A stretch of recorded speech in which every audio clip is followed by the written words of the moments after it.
ഇന്നെൻ്റെ മൈൻഡിൽ നിങ്ങളോട് ഡിസ്കസ് ചെയ്യാൻ തോന്നുന്ന ടോപ്പിക് ഗുഡ് ചൈൽഡ് ഇമേജ് ആണ് കേട്ടോ. നല്ല കുട്ടിയാണോ? നമുക്ക് എല്ലാവർക്കും നല്ല കുട്ടിയാവാനാണ് ഇഷ്ടമല്ലേ?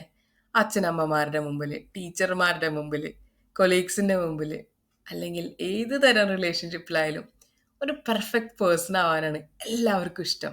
പക്ഷെ പെർഫെക്റ്റ് പേഴ്സൺ ആവാൻ നമ്മൾ ശ്രമിക്കുമ്പോൾ എന്തൊക്കെയാണ് നമ്മുടെ ക്യാരക്ടേഴ്സിലുള്ള ഡിഫറൻസ് എന്ന് നോക്കാം. അതായത് നമ്മൾ വല്ലാണ്ട് പീപ്പിൾ പ്ലീസിങ് ആയി പോവും. എല്ലാവർക്കും ഇഷ്ടമുള്ള പോലെ നമുക്ക് ബിഹേവ് ചെയ്യാൻ പറ്റുള്ളൂ. അവനിഷ്ടാണോ? അവൾക്ക് ഇഷ്ടാവോ ഞാനിങ്ങനെ പെരുമാറിക്കഴിഞ്ഞിട്ടുണ്ടെങ്കിൽ? അല്ലെങ്കിൽ അവർക്ക് ഇഷ്ടാവോ?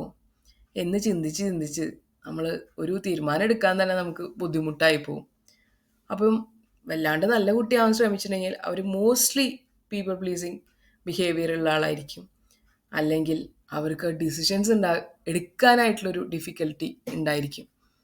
അതുപോലെ തന്നെ നല്ല കുട്ടി ആവാൻ ശ്രമിച്ചിട്ട് പറ്റാണ്ട് വരുമ്പോൾ ക്യുക്കായിട്ട് വരുന്ന നമ്മുടെ റെസ്പോൺസ് എന്താണെന്ന് വെച്ചാൽ ദേഷ്യമാണ്. പെട്ടെന്ന് ദേഷ്യം വരും നമുക്ക്. അയ്യോ, ഇത് എത്ര ചെയ്യാൻ ശ്രമിച്ചിട്ടും പറ്റുന്നില്ലല്ലോ എന്നുള്ള ദേഷ്യം. എന്തിനാണ് നമ്മൾ പെർഫെക്റ്റ് ആവുന്നത്? മറ്റുള്ളവരുടെ മുമ്പിൽ, സൊസൈറ്റിയുടെ മുമ്പിൽ always I am the best എന്ന് കാണിക്കാൻ വേണ്ടിയിട്ട്. ഇത്തിരി എന്തേലും എവിടെയെങ്കിലും തെറ്റിപ്പോയാൽ അപ്പം വിഷമായി, ഡിസപ്പോയിൻമെൻ്റ് ആയി, അവിടെ നമ്മുടെ സെൽഫ് എസ്റ്റീം കുറയാണ്, ലോ സെൽഫ് എസ്റ്റീം ആയി പോവും. എന്തെങ്കിലും ആരുടെയെങ്കിലും മുമ്പിൽ പ്രസൻറ്റ് ചെയ്യാൻ പെർഫെക്റ്റ് അല്ലല്ലോ എന്നുള്ളൊരു തോന്നൽ, എനിക്ക് എന്തൊക്കെയോ ലാക്കിംഗ് ആണെന്നുള്ള തോന്നൽ. അതുപോലെ നമ്മുടെ സൊസൈറ്റിയുടെ എക്സ്പെക്റ്റേഷൻസ് മീറ്റ് ചെയ്യുന്നുണ്ടോ? എനിക്ക് 100 ഔട്ട് ഓഫ് 100 കിട്ടുന്ന കുട്ടിയാണ്, പക്ഷെ എനിക്ക് 99.9 കിട്ടിയുള്ളൂ. അപ്പോൾ ഞാൻ അവിടെ എക്സ്പെക്റ്റേഷൻ മീറ്റ് ചെയ്തിട്ടില്ല, എൻ്റെ പാരൻസിൻ്റെ എക്സ്പെക്റ്റേഷൻ മീറ്റ് ചെയ്തിട്ടില്ല, ആ ഗുഡ് ചൈൽഡായിട്ട് മാർക്ക് കിട്ടുന്ന ആ ഒരു സിറ്റുവേഷൻ ഞാൻ മീറ്റ് ചെയ്തിട്ടില്ല. അങ്ങനെ എനിക്കൊരു ഡിസപ്പോയിൻമെൻറ്റ് ഉണ്ടാവും.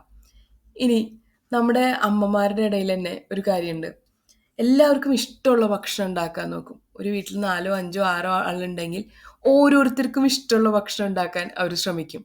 അപ്പോൾ അവിടെ ശരിക്കും കഷ്ടപ്പെടുന്നത് അമ്മ തന്നെയാണ്. ചിലപ്പോൾ വീട്ടിൽ ഒരാൾക്ക് പുട്ടും കടലും ഇഷ്ടാവില്ല. അവർക്ക് കഴിക്കാൻ തോന്നുന്നത് പാസ്തയോ നൂഡിൽസോ ആയിരിക്കും. അപ്പോൾ അമ്മയ്ക്ക് പുട്ടും കടലയും ഉണ്ടാക്കണം, മറ്റൊരാളുടെ ഇഷ്ടം അനുസരിച്ച് പാസ്തയോ നൂഡിൽസോ ഉണ്ടാക്കണം. ഇനി അതുമല്ല, ചിലവർക്ക് മുട്ടയും ബ്രെഡാവും ഇഷ്ടം. അപ്പോൾ ദ പേഴ്സൺ ഈസ് സഫറിങ്. എല്ലാവരും പ്ലീസ് ചെയ്ത് വീട്ടുകാരെ പ്ലീസ് ചെയ്യണം, നാട്ടുകാരെ പ്ലീസ് ചെയ്യണം, വർക്ക് പ്ലേസിലുള്ളവരെ പ്ലീസ് ചെയ്യണം. So they always wanted to meet the expectation of the society. ആ ഒരു വാണ്ട് അവിടെ നടക്കുകയാണ്. പെർഫെക്ഷൻ ഓൾവേസ് ബി പെർഫെക്റ്റ് എന്നുള്ളത്. അപ്പോൾ അയാളുടെ ലൈഫിൻ്റെ ബ്യൂട്ടി എന്താണ്, അയാൾ എന്താണ് എന്ന് അയാൾ മറന്നു പോവാണ്. മറ്റുള്ളവർക്ക് വേണ്ടി പെർഫെക്റ്റ് ആവാൻ ശ്രമിച്ച് സ്വയം പെർഫെക്റ്റ് ആവാൻ ശ്രമിച്ചിട്ടാണ് ഈ ഒരു കാര്യങ്ങളൊക്കെ ഉണ്ടാണ്. പക്ഷെ ഗ്രാജുവലി സെൽഫ് എസ്റ്റീം കുറഞ്ഞ് അയാളല്ലാതായി മാറാണ്. അപ്പോൾ ലിറ്റിൽ ഇംപെർഫെക്ഷൻസ് ഉണ്ടായാൽ പോലും accept it beautifully. Being happy എന്നുള്ളത് എല്ലാതും പെർഫെക്റ്റ് ആയിട്ടുള്ള ഒരാൾക്ക് അച്ചീവ് ചെയ്യാൻ പറ്റുന്ന അല്ലാട്ടോ. It means that you have decided to look beyond imperfections. ധാരാളം ഇംപെർഫെക്ഷൻസ് ഉണ്ടാവാം, അതിൻ്റെ ഇടയിലും നിങ്ങൾ സന്തോഷവാനാണോ? So everything is perfect. നിങ്ങൾക്ക് ഒരു ദിവസം സന്തോഷമായിട്ട് ഉറങ്ങാൻ പറ്റുന്നുണ്ടോ എങ്കിൽ ബാക്കിയുള്ള ഇംപെർഫെക്ഷൻസ് ഒന്നും ഒരു കാര്യമില്ല. Being happy doesn't mean everything is perfect. It means that you have decided to look beyond imperfections. അപ്പോൾ പെർഫെക്റ്റ് അല്ല എന്ന് വിചാരിച്ച് ആരും വിഷമിക്കേണ്ട കേട്ടോ. ജീവിതം കളർഫുള്ളായിട്ട് ജീവിക്കുക, ഹാപ്പിയായി ജീവിക്കുക. ഇംപെർഫെക്ഷൻസ് ഉണ്ടാവും.